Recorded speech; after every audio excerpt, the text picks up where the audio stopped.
Mä olin erittäin iloinen siitä, että pääsin tänne. Että omalla tavallaan pienestä kaupungista kun tulee, niin mä olin aika kypsä siihen meininkiin. Että totta kai oli niinku ystäviä, mutta tavallaan oli semmoinen, että nyt niinku haluaisi vähän irtiottoa niistäkin ystävistä ja aloittaa niinku uuden elämän. Et nyt kun sieltä lähti, niin yllättäen ne kaverit, kenen kanssa alun perin ollut ehkä enemmän, kenen kanssa oli bilettänyt, niin ne niinku jäi. Näistä on tullut tärkeämpiä, kellä on sit loppujen lopuksi ollutkin aika samanlaiset, että on hakenut yliopistoon, haluu niin kun periaatteessa pärjätä, mikä on tosi jännä huomata nyt. Rebe oli ensimmäinen ihminen, kenet mä tapasin niin täällä. Silleen, että mä en tuntunut ketään entuudesta. Kävellään sinne Viipurisaliin, vähän silleen, että no mihinköhän täällä pitäisi istua. Ja sitten oli se Rebe istui jossain kulmassa. Sitten mä olin silleen, että saanko mä tulla istuun tähän? Ja sitten oli silleen, että joo. Ja sitten me jotain jotain juttelee siihen. Ja sitten tyyliin jäätiin viimeiseksi fuksiryhmäksi, joka niin nimet sanottiin. Ja sitten oltiin, että no niin, että mehän ollaan jo lähestulkoon tuttuja. Ja tämän jälkeen me on oltu niin erottamattomat. Kaikista vaikeinta on melkein ollut päästä tänne sisään.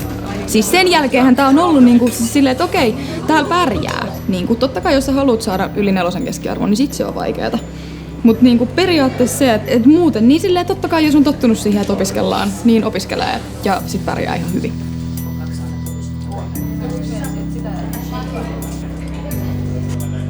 Meillä tuli porukoilta kanssa niinku vähän jotain semmoinen, että lukio oli aika lailla, niinku, että pitää mennä. Tai semmoinen, että, niinku, että jos kerran on menestynyt yläasteella, niin miksei menisi, ne perustelista vähän sillä.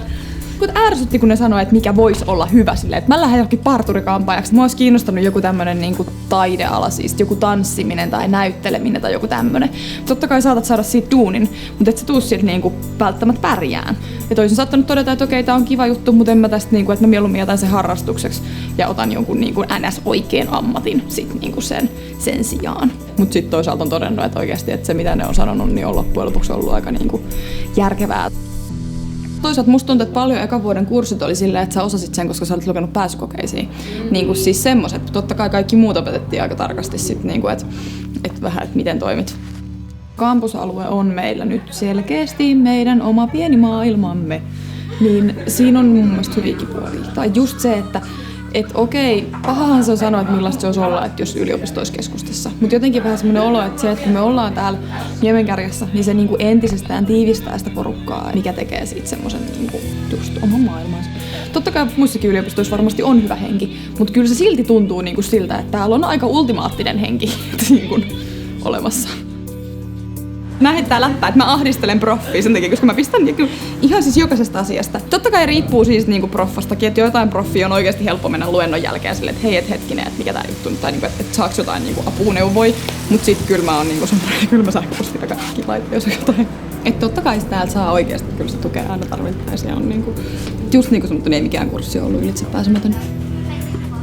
Täällä on niin älyttömän hyvä porukka. Meillä on ollut niin älyttömän kivaa, niin sen takia täällä on viihtynyt niin hyvin.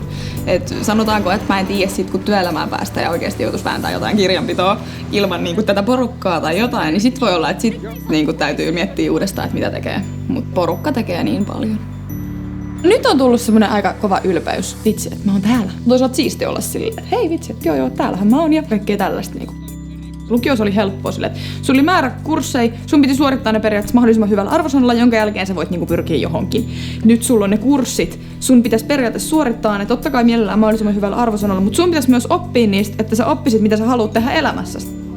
Sä et ihan hirveästi sulje sillä pois, että sä voit työllistyä niin miljoonaan eri paikkaan. Ja se on niinku ihan melkein mikä tahansa yritys, niin sillä luultavasti on tarvetta kaupalliselle. Että se on joku, joka on niinku NS-kaupallisen koulutuksen saanut. Teki se sitten niinku just jotain HR-puolta tai teki se jotain liittyen talouspuoleen tai kirjanpitoon tai just markkinointiviestintä. Taikka sit vaan se, että se on yrityksen toimari tai jotain vastaavaa. Niin sehän voi olla niinku ihan mitä vaan. Mä haluaisin kansainvälisen firmaan, tai johonkin silleen, että mä haluaisin päästä mahdollisesti matkustamaan duunin perässä. Varsinkaan, jos ei ole mitään, mikä sitoisi niin oleen välttämättä Suomessa, että ei olisi mitään perhettä vielä tai mitään tämmöistä. Niin voisi ihan hyvin lähteä pariksi vuodeksi tai miksei vähän pidemmäksikin aikaa niin duuniin johonkin ulkomaille. Mutta ei mitään ehkä semmoista niin 8-4 toimistoduunia, ei kiitos.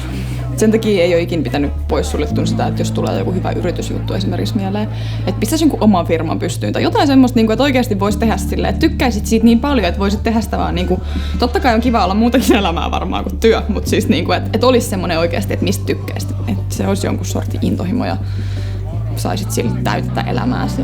Totta kai haluaisi ehkä sanoa, että mielellään, että mieluummin semmoinen duuni, mistä, niin kuin, mitä rakastat ihan yli kaiken, mutta et tienaa sillä. Mutta kyllä mä oon ainakin itse henkilökohtaisesti sen verran ahne ihminen tai semmoinen, niin kuin, että mä haluan päästä jossain vaiheessa tienaan silleen, ettei edes pärjää. Mustakaan ei tunnu sinällään pahalta myöntää sitä, koska en mä halua menestyä silleen niin kuin muiden kustannuksella. Totta kai mä haluan menestyä, mutta mä haluan tehdä sen toisaalta omalla työlläni.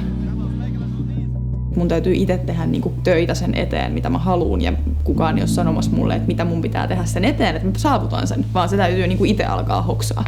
Kyllä pikkusen totta kai pelottaakin se, että come on, että nyt kukaan ei sano mulle, mitä mun pitää tehdä, niin mitä mun pitää tehdä. Mutta niinku, niin se vaan vähän menee, ja sitten kun lähdetään kokeilemaan.